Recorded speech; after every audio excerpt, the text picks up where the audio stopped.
आज अपन बात करने वाले हैं प्रोटेक्टिव एंड एडजॉर्बेंट वाली ही कैटेगरी की बात करेंगे जो टॉपिकल एजेंट्स की कैटेगरी में बात करी थी।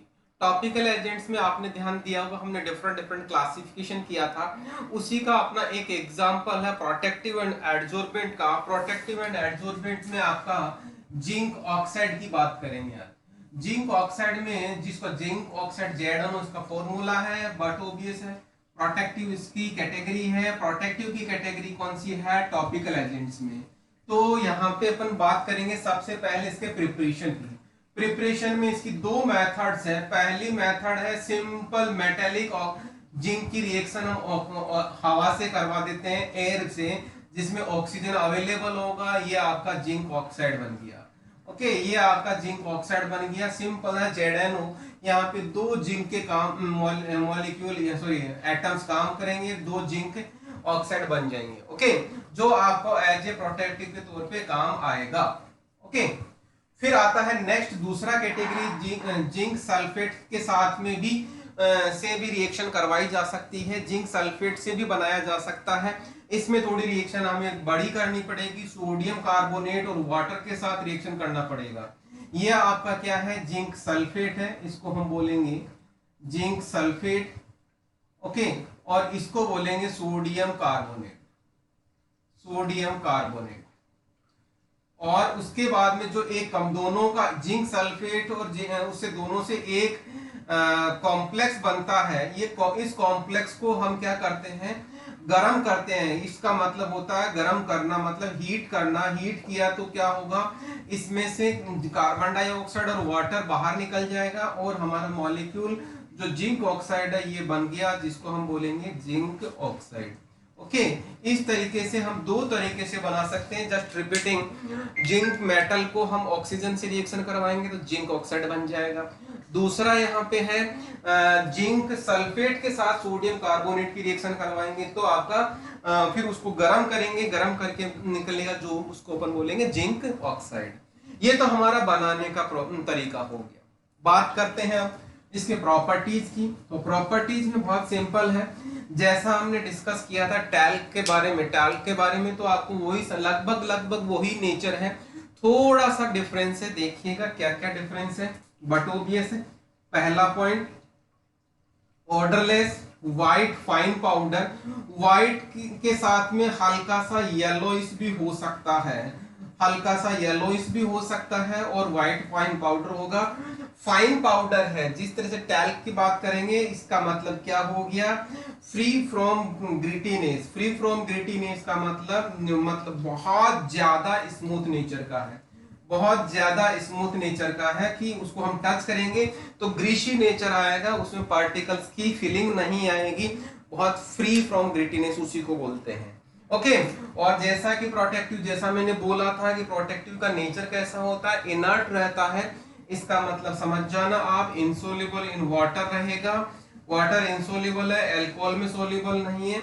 यदि बहुत ज्यादा टेम्परेचर पे हम इसको गर्म करेंगे, एट हाई टेम्परेचर मतलब 400 से 500 डिग्री के बीच में यदि हम इसको गर्म करेंगे तो इसका नेचर हल्का सा येलो नेचर का हो जाता है, येलो कलर का हो गया। ओके, तो ये तो हो गया इसका टेम्परेचर इफेक्ट। अब यदि अपन इसकी यदि हम एसिड से रिएक्शन करवा दें या एसिड में डिसॉल्व करने की कोशिश करें तो हमारी फिफ्थ पॉइंट हो गया रिएक्शन विद एसिड। या यूं कहूंगा, मैंने क्या किया, एक बीकर लिया जिसमें मैंने क्या किया, HCl डाल दिया। मैंने इसमें क्या किया, इसमें ये HCl लिया। HCl के बाद में इसमें जिंक ऑक्साइड डाल दिया, जबकि वाटर में जिंक ऑक्साइड लेंगे तो डिसॉल्व नहीं होगा। जैसे जिंक ऑक्साइड HCl में डाला तो क्या होगा, जिंक ऑक्साइड HCl में डालते ही क्या होगा, दोनों आपस में रिएक्शन करेंगे और रिएक्शन करते ही ये जिंक क्लोराइड बना देगा जो वाटर सोल्यूबल है। इसका क्या नाम है? इसका नाम है जिंक क्लोराइड। ओके, तो ये जिंक क्लोराइड आपका वाटर सोल्यूबल सॉल्ट होता है, ये आपको पता होना चाहिए। जबकि जिंक ऑक्साइड हमें जैसे पता है कि अभी अभी मैंने बोला है वाटर में सोल्यूबल नहीं होता। ठीक है, तो ये बहुत सिंपल सी रिएक्शन है जिसको आप आराम से याद कर सकते हैं। क्लियर? यहाँ पे इसको बैलेंस करूं तो 2 हो जाएगा, तो इस तरह से बैलेंस हो जाएगी। अब इस जिंक ऑक्साइड के हम यूजेस की बात करते हैं। इन जो प्रॉपर्टीज कहूंगा या जिस कैटेगरी में ये बिलोंग करता है उसी के बेसिस पे कहूंगा। ध्यान देना, जनरली आप ये लॉजिक हमेशा याद रखना, जनरली जो मेटल्स होते हैं और प्रोटीन होता है दोनों को आपस में कभी नहीं बनती। मेटल होता है और प्रोटीन होता है, दोनों की आपस में कभी नहीं बनती। इसका मतलब समझ लेना कि दोनों की आपस में नहीं बनने का मतलब है जब भी दोनों आपस में मिलेंगे क्या होगा, मेटल का तो कुछ नहीं बिगड़ेगा, लेकिन प्रोटीन मॉलिक्यूल सेंसिटिव होता है तो प्रोटीन इमीडिएटली क्या होगा, प्रेसिपिटेट हो जाएगा। क्लियर? और प्रोटीन प्रेसिपिटेट हो जाएगा इसका मतलब समझ लेना कि प्रोटीन कहां होता है, माइक्रो ऑर्गेनिज्म। देखना लॉजिक, देखना बहुत सिंपल सा लॉजिक है। ये सपोज माइक्रो ऑर्गेनिज्म है आपका जो प्रॉब्लम क्रिएट करता है, ये सपोज माइक्रो ऑर्गेनिज्म है और जो इसकी जो बाहर वाली मेम्ब्रेन है जिसको हम प्लाज्मा मेम्ब्रेन बोलते हैं, जिसको हम प्लाज्मा मेम्ब्रेन बोलते हैं, उस प्लाज्मा मेम्ब्रेन किसकी बनी होती है, वो लाइपोप्रोटीन की बनी होती है। किसकी बनी होती है, लाइपोप्रोटीन की बनी होती है। ये लाइपोप्रोटीन मतलब लिपिड प्लस प्रोटीन, प्रोटीन होता है और ये हमारे पास क्या है, जिंक ऑक्साइड। तो क्या करेगा, इस लिपिड प्रोटीन को क्या करेगा, डिस्ट्रॉय कर देगा, प्रेसिपिटेट कर देगा। प्रेसिपिटेट कर देगा तो ध्यान देना इसका जो पहला यूज है एज एस्ट्रीजिएंट एक्शन होगा, मतलब प्रोटीन को प्रेसिपिटेटिंग एजेंट के तौर पे काम में लिया जा सकता है, तो मतलब प्रोटीन को प्रेसिपिटेट कर देगा। क्लियर? दूसरा पॉइंट ध्यान देना, चूंकि ये प्रोटीन को प्रेसिपिटेट करता है इसीलिए क्या है, एज एंटीसेप्टिक भी इसको यूज करते हैं। एंटीसेप्टिक का मतलब है ये माइक्रोब्स को किल करेगा। क्यों? क्योंकि ये एस्ट्रीजेंट एक्शन देता है। एस्ट्रीजेंट एक्शन का मतलब ये प्रोटीन को प्रेसिपिटेट करता है। प्रोटीन को प्रेसिपिटेट करेगा तो माइक्रोब की क्या होगी, प्लाज्मा मेम्ब्रेन ब्रेक हो जाएगी। प्लाज्मा मेम्ब्रेन ब्रेक होगी मतलब प्रेसिपिटेट हो गई तो बैक्टीरिया किल हो गया, माइक्रो ऑर्गेनिज्म किल हो गया। ये हो गया आपका। इस एंटीसेप्टिक को हम यूज करते हैं, इसका पहला यूज है ऑइंटमेंट के तौर पे जिसमें जिंक ऑक्साइड एज ऑइंटमेंट लिया जाता है। दूसरा बी कैटेगरी है, पेस्ट के तौर पे जिंक ऑक्साइड पेस्ट बनाया जाता है।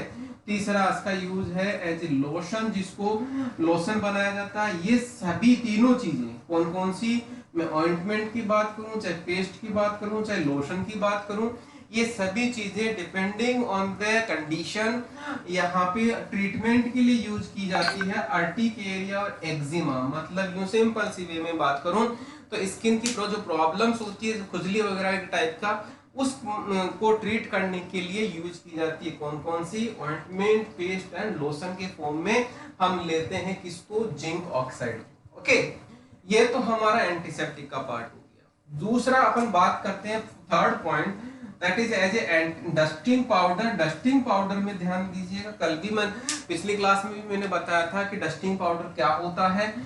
डस्टिंग पाउडर सिंपली प्रोटेक्टिव के तौर पे यूज किया जाता है। जनरली जिंक ऑक्साइड को, ध्यान देना, जनरली जिंक ऑक्साइड को किसके साथ यूज किया जाता है, used with talc and boric acid. Boric acid और टैल्क के साथ में यूज किया जाता है। जो पाउडर मिक्सअप के तौर पे बनेगा उसको हम, उस डस्टिंग पाउडर को, मतलब talc plus boric acid plus zinc oxide, उसको हम प्रोटेक्टिव के तौर पे यूज करेंगे। ओके, फिर आ गया ये पाउडर हो गया। फिर आता है next fourth point, that is protective jelly. Protective jelly का मतलब समझना, यहाँ पे कैलामाइन लोशन, कैलामाइन के साथ में कैलामाइन लेते हैं, जिंक जिलेटिन लेते हैं और 10% जिंक ऑक्साइड लेते हैं। मतलब ध्यान देना, तीन कंपोनेंट होता है, फर्स्ट वन कैलामाइन, दूसरा जिंक जिलेटिन और तीसरा जिंक ऑक्साइड। इस तरह से तीनों कंपोनेंट से एक जेली टाइप की बनती है और उस जेली को हम लगाते हैं और जेली से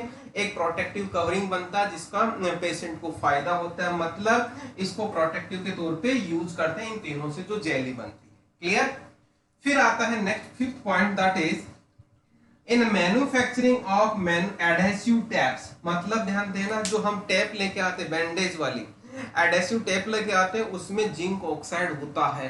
तो वो किस पर्पस के लिए यूज किया जाता है, बट वो भी ऐसा हम प्रोटेक्टिव के तौर पे यूज करते हैं। तो कहने का मतलब जो एडहेसिव टेप है वो किस पर्पस के लिए यूज कर रहे हैं, वो प्रोटेक्टिव के तौर पे यूज कर रहे हैं। ओके, ये हो गया हमारा छोटा सा पॉइंट है, छोटा सा टॉपिक है जिंक ऑक्साइड का, लेकिन बहुत अच्छा यूज होता है। बट ओबियस है, मैं रिवाइज करता हूँ प्रॉपर्टीज में। सॉरी, सबसे पहले मैं बात करूंगा यहाँ पे मैन्युफैक्चरिंग या प्रिपरेशन की। तो जिंक को हम रिएक्शन करवाएंगे ऑक्सीजन के साथ में, तो जिंक ऑक्साइड बन जाएगा। जिंक सल्फेट की सोडियम कार्बोनेट के साथ रिएक्शन करेंगे तो एक कॉम्प्लेक्स बनेगा, उसको गर्म करेंगे तो जिंक ऑक्साइड बन जाएगा। ओके, फिर उसके बाद में अपना प्रॉपर्टीज की बात करेंगे। बहुत स्मूथ पार्टिकल होते हैं, बहुत फाइन पार्टिकल होते हैं, वाटर में सोल्यूबल नहीं होता। हाई टेम्परेचर करेंगे तो येलो कलर का हो जाएगा। जिंक ऑक्साइड को वाटर में डिजोल्व करूंगा, डिजोल्व नहीं होगा, लेकिन HCl में डिजोल्व करूंगा, डिजोल्व हो जाएगा। क्यों होगा?